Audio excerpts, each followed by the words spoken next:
লাজুকে তার শ্বশুরবাড়ি ফিরিয়ে দিতে গেল অনুভব। হ্যাঁ বন্ধুরা, এমনটাই দেখতে পাবেন আপনারা আজকের কোণে দেখা আলো ধারাবাহিকের পর্বে। সুদেবের সঙ্গে বাড়ি ফেরার সময় লাজু অনুভবদের বাড়িতে অজ্ঞান হয়ে যায়। তারপরে লাজুকে রেখে সুদেব গ্রামের বাড়িতে ফিরে যায়। তারপরে লাজু ওখানেই তাদের অনুভবদের বাড়ির সবার সেবা শুশ্রূষায় সুস্থ হয়ে ওঠে। অনুভবের বোন অনু লাজুর জন্য গরম স্যুপ করে নিয়ে যায় এবং লাজুকে খাইয়ে দিতে গেলে লাজু বলে যে আমি বাচ্চা নাকি, আমি একা একাই খেতে পারবো, আমাকে দাও, আমি খেয়ে নিচ্ছি। তখন অনু বলে কেন, আমি তোমাকে খাইয়ে দিতে পারি না? তখন লাজু বলে আমার কেমন লজ্জা করছে, আমাকেই দাও।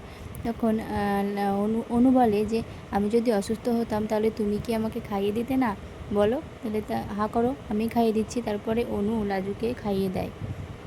এইভাবেই বেশ কয়েকদিন অনুভবদের বাড়িতে থেকে অনেকটাই সুস্থ অনুভব করে লাজু। তারপরে লাজু বলে আমি এখন অনেক সুস্থ হয়ে গেছি, এখন আমাকে একবার ওই বাড়িতে ফিরতেই হবে। ঠাম্মি, তুমি তো জানো ওই বাড়িতে যদি আমি না যাই তাহলে কত বড় অশান্তি হবে, কি হবে তুমি তো বুঝতেই পারছো, তাই না? বলো, আমাকে যে করে হোক ওই বাড়ি যেতেই হবে, আমাকে যাওয়ার একটু ব্যবস্থা করে দাও।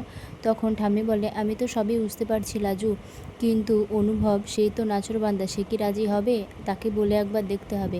তারপরে অনুভবকে বললে অনুভব বলে না, তুমি এখনও পুরোপুরি সুস্থ হওনি, তুমি এখানে খাও দাও বিশ্রাম করো, আর তোমাকে ওইসব নিয়ে একদম চিন্তা করতে হবে না, একদম টেনশন করবে না তুমি।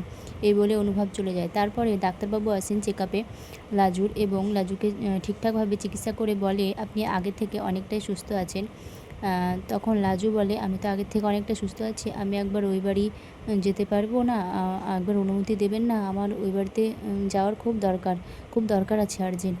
তখন ডাক্তারবাবু বলেন ঠিক আছে, আর্জেন্ট যদি হয় তাহলে আমি পারমিশন দিতে পারি। তখন অনুভবকে বলে, তখন অনুভব বলে ডাক্তারবাবু পারমিশন দিলে তবে যাওয়া হবে। কিন্তু ডাক্তারবাবু যখন বলেন তখন অনুভব লাজুকে নিয়ে যাওয়ার জন্য রাজি হয়। এরপর বনলতা এসে অনুভবকে বলে ডাক্তারবাবু তো পারমিশন দিয়েই দিল লাজুকে যাওয়ার জন্য, তাহলে লাজুকে ওই বাড়িতে পাঠিয়ে দেওয়া হোক। তখন অনুভব বলে লাজুকে পাঠিয়ে দেবো না, লাজুকে আমি সঙ্গে করে নিয়ে গিয়ে রেখে আসবো। তখন বনলতা বলে সঙ্গে করে নিয়ে যাওয়ার কি দরকার, ড্রাইভার দিয়ে পাঠিয়ে দিলেই তো হয়। তখন অনুভব বলে আমি কি করব না করব, কোথায় কি করব, সব কিছুর পারমিশন আমি তোমার কাছ থেকে নেবো নাকি? আর তোমাকে আমি বলিনি আমার সব ব্যাপারে তুমি এত মাথা ঘালাবে না, আমার এসব একদম পছন্দ হয় না। পর লাজু তৈরি হয়ে আসে এবং অনুভবও তাকে নিয়ে যাওয়ার জন্য গাড়ি রেডি করে চলে আসে।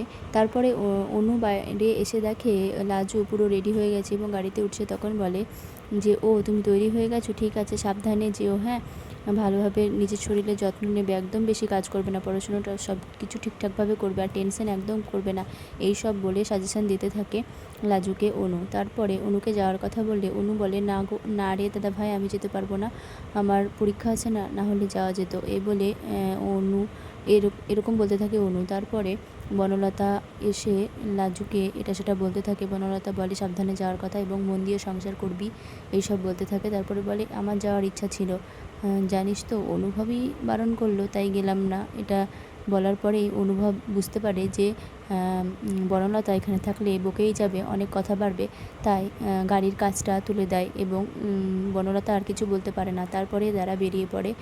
রাস্তায় যেতে অনেক কথোপকথন হয় লাজু আর অনুভবের মধ্যে। তারপরে লাজু কেঁদেও ফেলে এবং অনুভব তার রুমাল বের করে লাজুর চোখের জল মুছিয়ে দেয়। ভালো লাগলে ভিডিওটি লাইক করে দেবেন, আর আপনারা কোন সিরিয়াল দেখতে ইচ্ছুক আপনাদের সেটা আমাকে কমেন্টে জানাবেন।